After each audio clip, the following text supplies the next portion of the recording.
गुरु नानक जी की जयंती पर एक सच्चे प्रसंग सुनते हैं जिसे सुनकर हमारे जीवन में परिवर्तन अवश्य आएगा। तो शुरू करते हैं कहानी। एक बार गुरु नानक देव अपने दोनों चेलों के साथ कामरूप देश गए। वहां के लोग अपने काले जादू के लिए प्रसिद्ध थे। नगर के द्वार पर पहुंचते ही गुरु नानक एक पेड़ की छांव में ध्यान मुद्रा में बैठ गए।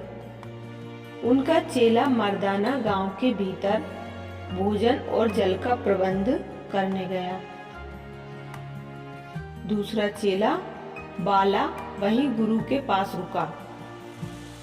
एक जलाशय पर मर्दाना अपनी पानी की सुराही भरने लगा तो वहां उस नगर की रानी की दो बहनें आ पहुंची। उसने मर्दाना से वहां आने का कारण पूछा। मर्दाना के उत्तर देते ही वह दोनों हंस पड़े। वह बोली कि तुम तो भेड़ बकरी की तरह बोलते हो, चलो तुम्हें भेड़ बकरी जैसा बना दे। इतना बोलकर उनमें से एक लड़की ने मर्दाना को भेड़ बना दिया और वह भें भें करने लगा। समय अधिक हुआ तो गुरु नानक और बाला को चिंता हुई। वह दोनों ठीक उसी जगह आ पहुंचे। इस बार उन दोनों लड़कियों ने बारी बारी मंत्र बोलकर वही टोटका गुरु नानक पर आजमाया, लेकिन उनमें से खुद एक लड़की बकरी बन गई और दूसरी लड़की का हाथ हवा में जमकर शिथिल हो गया। वहां मौजूद लोगों ने नगर की रानी को यह सूचना दी। वह फौरन मौके पर आ पहुंची। उसने भी पहले तो गुरु नानक पर अपना काला जादू आजमाया। कुछ ही देर में असफलता मिलने पर वह जान गई कि उसका पाला किसी देवी शक्ति वाले संत से पड़ा है। माफी मांग लेने पर दयालु गुरु नानक देव ने उन दोनों लड़कियों को ठीक कर दिया तथा मर्दाना को भी उसके असली रूप में ला दिया। इस प्रसंग के बाद कामरूप के लोगों ने गुरु नानक देव से ज्ञान देने को कहा। तब गुरु नानक बोले, हमारे अंदर ईश्वर का वास होता है। आप सबको लोगों को परेशान करना छोड़कर उनकी मदद करनी चाहिए। ध्यान करो, कर्तव्य पालन करो, लोगों से प्रेम करो। गुरु नानक यह उपदेश देकर वहां से आगे बढ़े। उसके बाद कामरूप देश एक प्रसिद्ध आध्यात्मिक केंद्र बना। अब सुनेंगे अगली शिक्षाप्रद घटना, ईमानदारी की रोटी। एक समय गुरु नानक देव और उनका चेला मर्दाना आमीनाबाद गए। वहां एक गरीब किसान लालू ने उन्हें भोजन के लिए आमंत्रित किया। उसने यथाशक्ति रोटी और साग इन दोनों को भोजन के लिए दिए। तभी गांव के अत्याचारी जमींदार मलिक भागू का सेवक वहां आया। उसने कहा, मेरे मालिक ने आपको भोजन के लिए आमंत्रित किया है।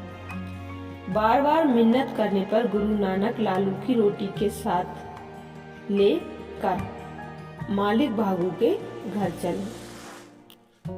मलिक भागू ने उनका आदर सत्कार किया। उनके भोजन के लिए उत्तम पकवान भी परोसे, लेकिन उससे रहा नहीं गया। उसने पूछा कि आप मेरे निमंत्रण पर आने में संकोच क्यों कर रहे थे? उस गरीब किसान की सूखी रोटी में ऐसा क्या स्वाद है जो मेरे पकवान में नहीं? इस बात को सुनकर गुरु नानक ने एक हाथ में लालू की रोटी ली और दूसरे हाथ में मलिक भागू की रोटी ली और दोनों को दबाया। उसी वक्त लालू की रोटी से दूध की धार बहने लगी, जबकि मलिक भागू की रोटी से रक्त की धार बह निकली। गुरु नानक देव बोले, भाई, लालू के घर की सूखी रोटी में प्रेम और ईमानदारी मिली हुई है। तुम्हारा धन अप्रामाणिकता से कमाया हुआ है। इसमें मासूम लोगों का रक्त सना हुआ है, जिसका यह प्रमाण है। इसी कारण मैंने लालू के घर भोजन करना पसंद किया। यह सब देखकर मलिक भागू उनके पैरों में गिर गया और बुरे कर्म त्याग कर अच्छा इंसान बन गया। अब सुनते हैं गुरु नानक देव जी की अगली शिक्षाप्रद कहानी, उड़ती चटाई। अपने दोनों चेलों के साथ गुरु नानक श्रीनगर कश्मीर यात्रा पर गए। वहाँ लोग गुरु नानक देव की सरलता से परिचित थे। एक दिन गुरु नानक वहाँ लोगों से भेंट करने के लिए आए तो हजारों लोगों की भीड़ उमड़ पड़ी। श्रीनगर में उस समय एक पंडित हुआ करते थे जिनका नाम ब्रह्मदास था। देवी उपासना और आराधना में प्रवीण होने पर उनके पास कई असाधारण सिद्धि थी। अपना कौशल दिखाने के लिए ब्रह्मदास उड़ती चटाई पर सवार होकर गुरु नानक के पास पहुँचे। स्थान पर पहुंचकर देखा तो लोगों का जमावड़ा था, लेकिन गुरु नानक देव कहीं नजर नहीं आ रहे थे। इधर उधर झांककर ब्रह्मदास ने लोगों से पूछा, कहाँ हैं गुरु नानक देव? तब लोगों ने कहा, आपके सामने ही तो बैठे हैं। उड़ती चटाई पर सवार ब्रह्मदास ने सोचा कि लोग शायद उसका मजाक बना रहे हैं। वहाँ गुरु नानक तो है ही नहीं। यह सोचकर वह जाने लगा तो उसकी चटाई जमीन पर आ पड़ी और साथ में वह भी नीचे आ गिरा। इस घटना के कारण वहाँ उसकी खूब किरकिरी हुई। उसे अपनी चटाई कंधे पर लादकर घर जाना पड़ा। घर जाकर उसने अपने नौकर से पूछा कि मुझे गुरु नानक क्यों नहीं दिखे। तब उनका शालीन नौकर बोला, शायद आपके आंखों पर अहिम की पट्टी बंधी थी। अगले दिन पंडित ब्रह्मदास विनम्रता के साथ चलकर वहां गया। उसने देखा तेज मुखी गुरु नानक वहीं विराजमान थे। वह लोगों के साथ सत्संग कर रहे थे। तभी ब्रह्मदास से रहा नहीं गया। उसने गुरु नानक से सवाल किया, कल मैं चटाई पर उड़कर आया था, लेकिन आप दिखाई नहीं दिए। तब गुरु नानक बोले, इतने अंधकार में भला मैं तुमको कैसे दिखता? यह सुनकर ब्रह्मदास बोला, अरे अरे, मैं तो दिन के उजाले में आया था। ऊपर आसमान में तो चमकता सूरज मौजूद था, तो अंधकार कैसे हुआ?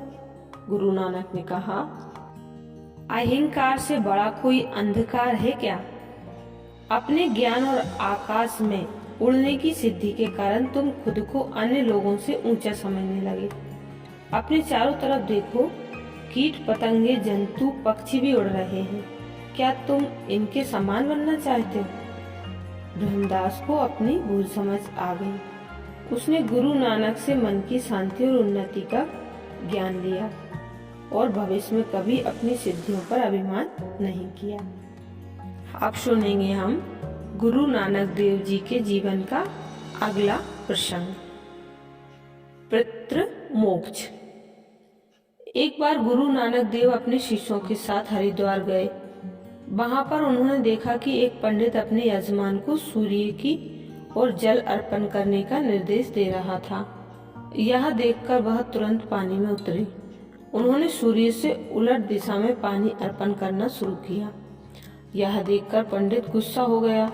उसने कहा, जल अर्पण वहां नहीं करते, सूर्य की ओर करने से पितरों को मोक्ष मिलता है।